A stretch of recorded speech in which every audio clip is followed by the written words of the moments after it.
Friends, welcome to ஆகாரம். இன்னைக்கு நம்ம சேனலில் கிராமத்து ஸ்டைலில் மண் சட்டியில் சாம்பார் எப்படி வைக்கிறதுன்னு பார்க்கலாம்.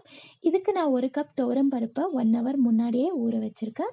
1 கப் சின்ன வெங்காயம் உரித்து வச்சுருக்கேன். இந்த சாம்பாருக்கு பெரிய வெங்காயத்தை விட சின்ன வெங்காயம் தான் நல்லா டேஸ்டியாகவும் இருக்கும், ஹெல்த்தியாகவும் இருக்கும். 4 முள்ளங்கி எடுத்துக்கோங்க. நல்லா பெரிய சைஸில் ஒரு சாம்பார் கத்திரிக்காய் எடுத்துக்கோங்க. ஒரு கைப்பிடி அளவு பீன்ஸ் எடுத்துக்கோங்க. அப்புறம் நல்ல பெரிய தக்காளி 2 எடுத்துக்கோங்க. 1 கப் பூண்டு உரித்து வச்சுருக்கேன். மிளகாய் தூள் தேவையான அளவு, இந்த ஸ்பூனில் ஒரு 2 ஸ்பூன் போல் போட்டால் சரியாக இருக்கும். அப்புறம் கொஞ்சம் மஞ்சள் தூள், தனியாத்தூள், தேவையான அளவுக்கு உப்பு.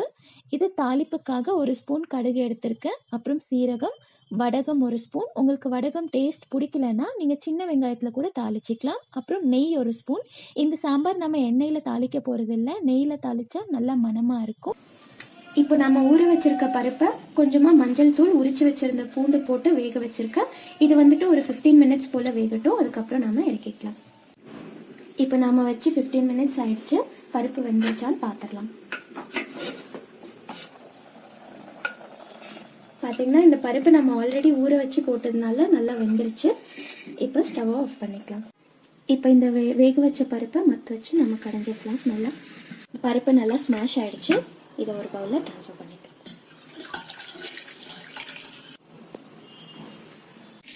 இப்போ நம்ம வெஜிடபிள்ஸ் வதக்க போகிறோம். அதுக்கு 2 ஸ்பூன் போல் ஆயில் எடுத்துக்கோங்க. சின்ன வெங்காயம் நல்லா வதங்கிடுச்சு. நெக்ஸ்ட்டு தக்காளி போட்டுக்கலாம்.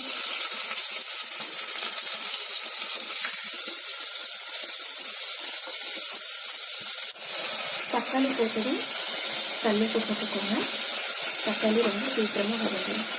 கொஞ்சமாக மஞ்சள் தூள், 1 ஸ்பூன் தனியாத்தூள், 2 ஸ்பூன் மிளகாத்தூள். இப்போ நம்ம கட் பண்ணி வச்சுருக்க முள்ளங்கியை சேர்த்துக்கலாம். முள்ளங்கி நல்லா எண்ணெயில் வதங்கணும். நெக்ஸ்ட்டு பீன்ஸ் சேர்த்து போகிறோம். நல்லா வதக்கிக்கோங்க. அப்போதான் சாம்பார் நல்லா டேஸ்ட்டாக இருக்கும். இப்போ நம்ம கத்திரிக்காய் சேர்க்க போகிறோம். கத்திரிக்காய் எப்போவும் கட் பண்ணதும் இந்த மாதிரி தண்ணியில் போட்டு வச்சுருங்க, இல்லைனா அது கலர் கருப்பாகிடும். பார்த்திங்கன்னா இந்த பீன்ஸ் முள்ளங்கியெல்லாம் நல்லா வதங்கிருச்சு. கத்திரிக்காய் எப்போவும் சீக்கிரமாக வெந்துடும், அதனால் நீங்கள் அதை கடைசியாக ஆட் பண்ணிங்கன்னா போதும். இப்போ இதை நல்லா வதக்கி விட்டுக்கோங்க. இப்போ நம்ம போட்ட வெஜிடபிள்ஸ்லாம் நல்லா வதங்கிடுச்சு. இந்த ஸ்டேஜில் கடைஞ்சி வச்சுருக்க பருப்பு தண்ணியை இதில் ஆட் பண்ணிக்கலாம்.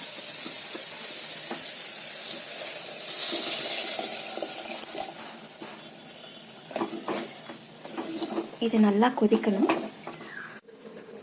இப்போ ஒரு 10 நிமிஷம் கழிச்சு வெஜிடபிள்ஸ்லாம் நல்லா வெந்துருச்சு.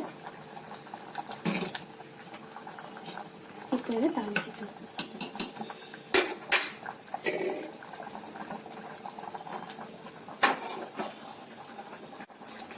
இந்த தாளிக்கிற கரண்டியில்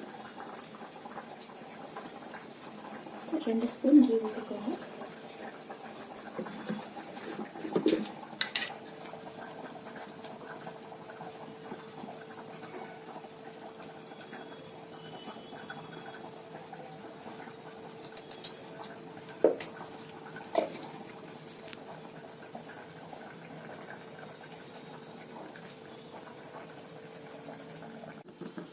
கொஞ்சமாக கடுகு பொரிஞ்சது சீரகம் போட்டுக்கோங்க. மிளகாய் போட்டு அப்புறமா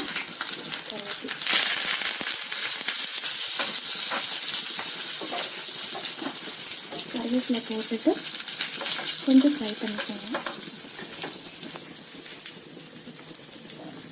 கடைசியாக ஒரு பிஞ்ச் பெருங்காயத்தூள். இது வதங்கும் போது நல்ல ஒரு ஸ்மெல் வரும். அந்த ஸ்டேஜில் இந்த தாளிப்பு எடுத்து நம்மளுக்கு போட்டுக்கலாம்.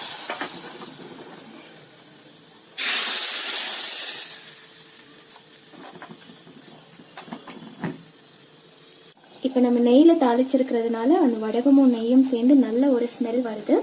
கடைசியாக கொத்தமல்லி போட்டு இறக்கிடலாம். கிராமத்து ஸ்டைலில் நல்ல மணமாக சாம்பார் தயாராகிடுச்சு. இந்த ரெசிபி உங்களுக்கு பிடிச்சிருந்துச்சுன்னா நீங்களும் வீட்டில் ட்ரை பண்ணி பார்த்துட்டு எப்படி இருந்துச்சுன்னு கமெண்ட் பண்ணுங்கள். மறக்காமல் நம்ம சேனலுக்கு சப்ஸ்கிரைப் பண்ணுங்கள். தேங்க்யூ.